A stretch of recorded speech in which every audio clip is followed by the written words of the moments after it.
Tous les 4 ans, les Sables d'Olonne mettent 3 mois de l'année entre parenthèses. 3 mois consacrés au Vendée Globe. Faire mieux qu'il y a 4 ans sans gagner, il n'y a pas d'autre scénario. Ces 3 mois là qui arrivent là, dans ta vie, faut les croquer à pleines dents. Tout me fait rêver là. Enfin, j'ai envie de partir et de vivre ce Vendée Globe à fond, quoi. Dire là-dedans, qui est-ce qui va réussir à s'en sortir, qui est-ce qui va avoir les bonnes opportunités, qui saura les saisir.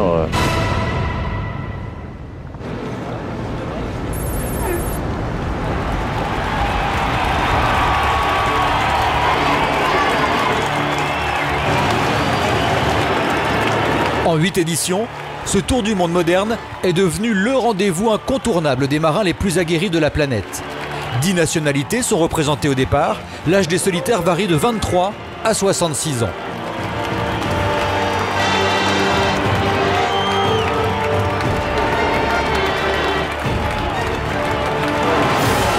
La lutte est aussi technique avec l'avènement des bateaux à foiler, une technologie qui permet aux monocoques de survoler l'eau de quelques centimètres et d'augmenter encore leur vitesse. Mais sur un tour du monde, ces marins savent que rien n'est jamais acquis.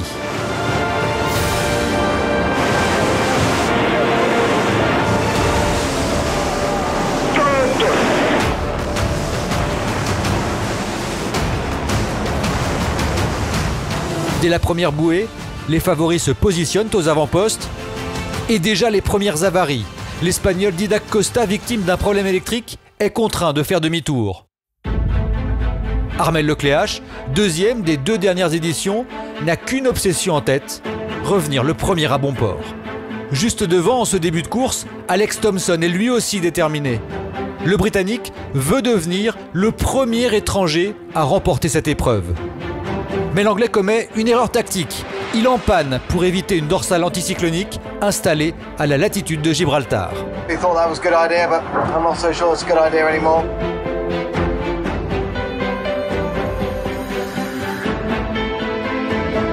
Un Vendée Globe, c'est beaucoup de larmes, tantôt de joie, d'effort, mais aussi de déception.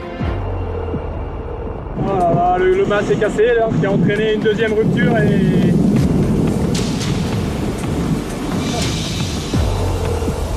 Tanguy Delamotte voit ses espoirs de rallier l'arrivée se briser dès la première semaine avec son mât. Réparation impossible, tour du monde terminé. Je m'étais pas rasé. En tête de course, Alex Thomson redouble d'efforts. L'Anglais récupère la tête lors de la traversée des îles du Cap-Vert. Mieux, le skipper d'Hugo Boss passe sans encombre le poteau noir et descend vers l'équateur comme sur un toboggan. On va essayer de rattraper notre ami Alex. C'est le début du crunch, quoi. La flotte est alors scindée en 3 groupes, étalés sur 120 000.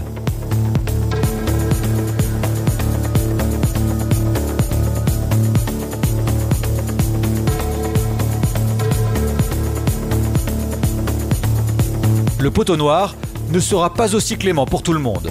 Vous voulez voir un foil qui sert à rien? Eh ben c'est ça. Shh. There's a yacht race going on.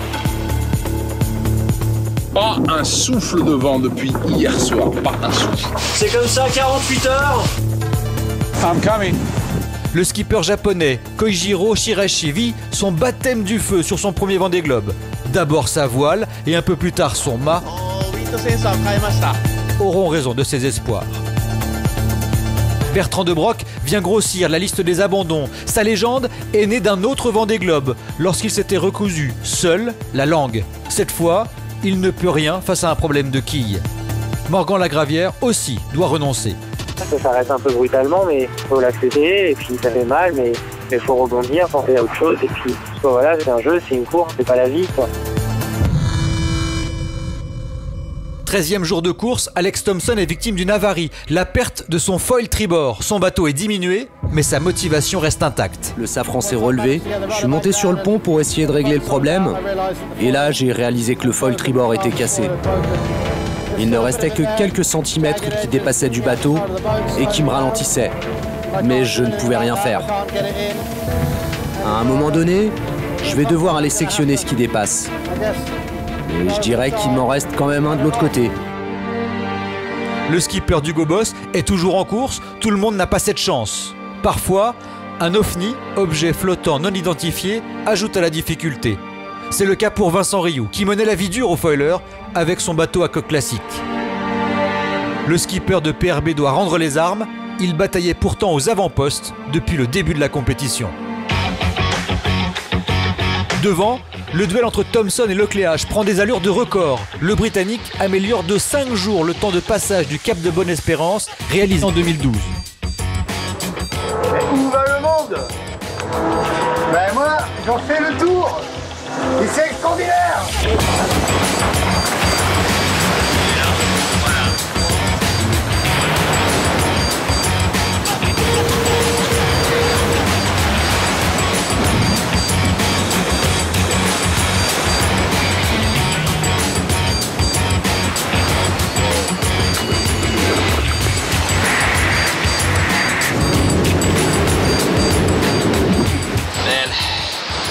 If you thought you were having a bad day, just look at mine.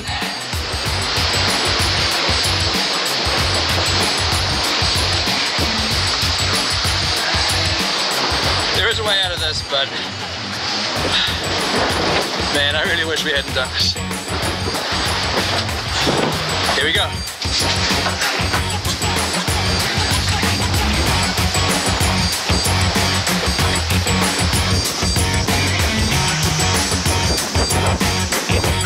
La bête noire du skipper de Maître Coq, c'est l'électronique. Victime de problèmes de pilote automatique pendant 5 jours en début de course, le voici en panne de réception satellite.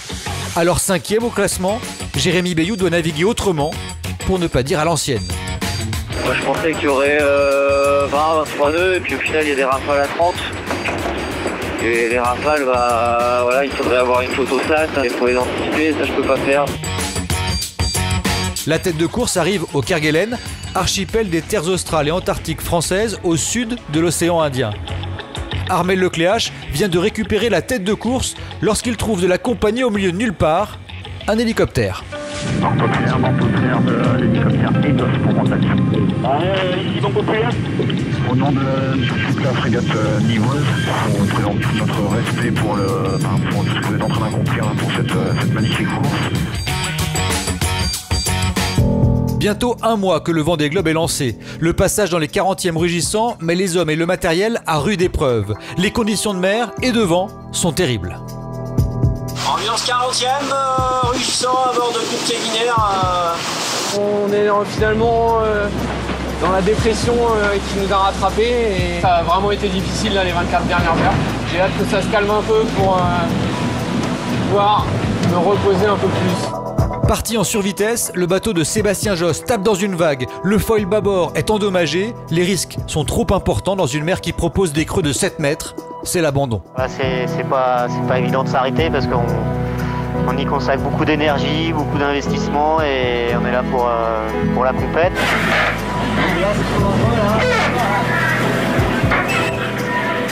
Même coup dur pour Quito de Pavan, dont la quille a lâché sur un choc.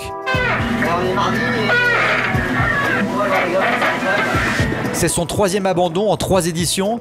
Dans cet océan impitoyable, le skipper a malgré tout de la chance. Il est rapidement secouru par un navire en mission dans la zone.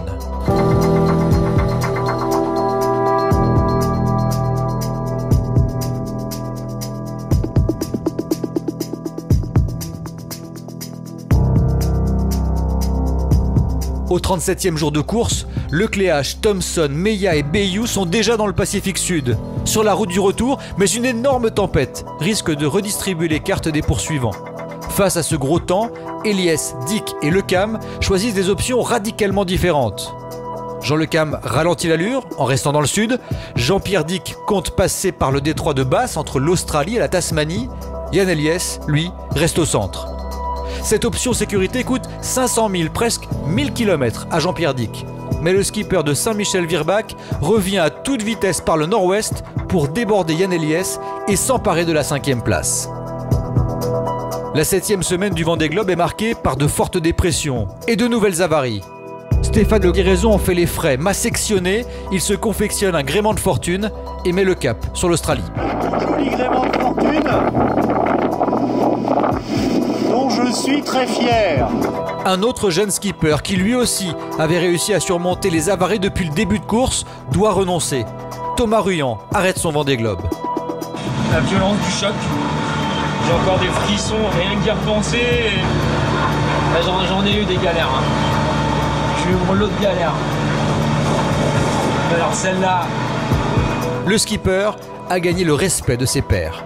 C'est con, ça m'est arrivé, ça nous arrivera encore, c'est notre métier. Merci à toi de ta qualité de navigation et du plaisir que ça a été pour moi d'avoir un concurrent de ton niveau. En bagarre pour le podium, c'est au tour de Paul Meillat de subir un coup du sort. Un grand bruit, puis une quille baladeuse. Le skipper de SMA est en difficulté à proximité du point Nemo, c'est-à-dire le point de l'océan le plus éloigné de toute terre émergée, à près de 2700 km de la terre la plus proche. J'ai accroché la quille pour pas qu'elle se balade partout. Et voilà, j'espère que ça va tenir.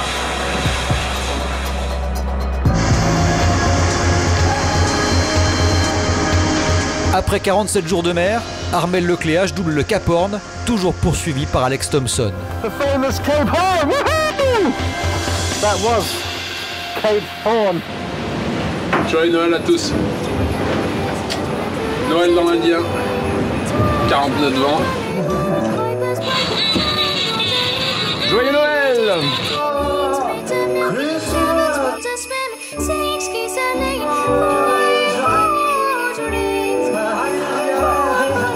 Jingle bells, Alex Elf, so much sea to cross. Alan Roura, filmé par Éric Bellion, ou comment passer à 2 doigts de la catastrophe. C'est Noël, mais ça... on a failli avoir une bonne collision de Noël. Voilà. And a very Merry Christmas. Joyeux Noël à tout le monde. Sur un Vendée Globe, Noël se fête donc de bien des façons, mais à 3, c'est rarissime. Je suis accompagné, regardez-moi ça. Enda O'Connell sur Team Island. Et Alan Roura sur la fabrique. On est tous les trois à nos 50% de Vendée Globe. Moins cinéastes et plus dans leur course, Eliès et Lecam naviguent à vue, mais commentent aussi la remontée de Bayou et surtout de Thompson sur le Cléache. Ah, j'aimerais pour. Être en tête et regarder l'autre et revenir à fond de balle, ça j'aimerais. My soul is in the salt of the sea, in the waves of the wave. Le Vendée Globe est impitoyable et le nouvel an n'offre pas de répit pour le poète Enda O'Connell qui doit renoncer, m'a arraché. I just cut the entire rig free, so now I'm mastless. The deck was hosed, and it's not a happy situation, but you know, you roll the dice and that's the risk you take. Bulle anticyclonique ralentit le Cléache, permettant à Thompson de revenir à moins de 30 000. Le duel pour la victoire est relancé. Quant à Jérémy Bayou, il reprend du terrain de manière spectaculaire également. De son côté, Jean Lecam est furieux. Voici l'histoire d'un empalage foiré, raté, dont on n'est pas très fier. C'est un peu dans le secteur des indisables. Voilà, je vais vous montrer ce que ça donne. Un grand voile, un empannage foiré, on va dire. Enfin, il y a du boulot. Nandorfa, 8e du général sur Spirit of Hungary, passe le Cap Horn pour la 5e fois de sa carrière, imité quelques heures plus tard par Éric Bellion et Conrad Coleman. Peu à peu, l'ensemble de la flotte passe le Cap Horn. On a souffert, 55 nœuds, et voilà, la belle récompense, les montagnes de Tasmanie, le Cap Horn, une lumière incroyable, j'en pleurerai tellement c'est beau, c'est incroyable. Merci Mer du Sud de m'avoir laissé passer.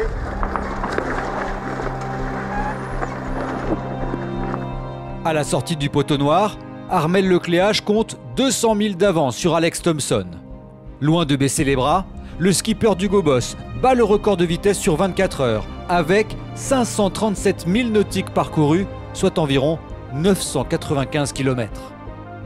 À ce moment, la flotte s'étire sur près de 10 000 km entre les mers du Sud et l'océan Atlantique. De son côté, presque discrètement, Jérémy Bayou se rapproche des 2 premiers. Dans le même temps, Jean-Pierre Dick, dans la pétole, est menacé par Yann Eliès et Jean Le Cam qui ne le lâchent pas.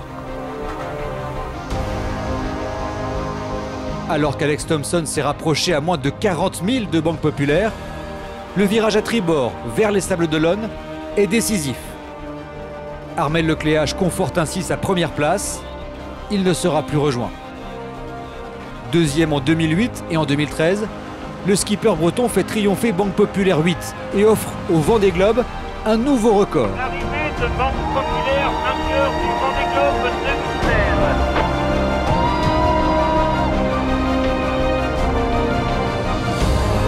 Je réalise que j'ai fait quelque chose d'énorme et c'est génial, c'est génial.